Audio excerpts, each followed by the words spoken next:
he went home to get my mom and little sister, and they prayed a rosary all the way up to upstate to see me.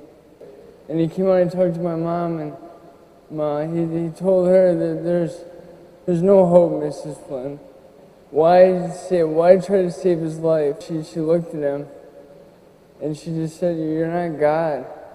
Do the surgery." So she left, and the nurse came in and said a prayer for me. Out of the corner of her eye, she saw a big white figure. It swirled around the room and went out the door and down the hall. She screamed, "God's here."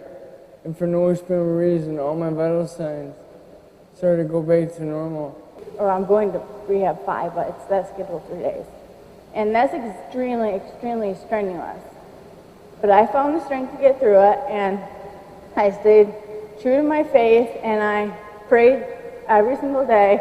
I said, "Listen, God, I don't know what you're doing. I don't know what's happening. I was on a great path. I was going to do your work. Help me out here.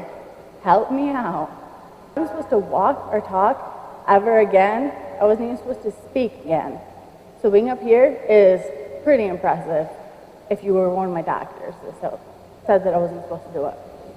All right, now you've heard her story, and it just proves that with God, anything is possible. There's nothing you can't overcome if you don't want to. I had to relearn how to do everything, and I'm happy I had to. I'm happy I went through everything. I'm even happy the doctors made a mistake because it makes my story better. So, like you said, you can overcome anything with the help of God. You just need to, in those times that you're struggling and that it's really hard, don't go out, don't be promiscuous, don't get tattoos, don't be crazy. You need to trust, you need to pray, and you need to devote your life to Scripture, and just try and get out of that rut. Draw pictures, do whatever makes you happy.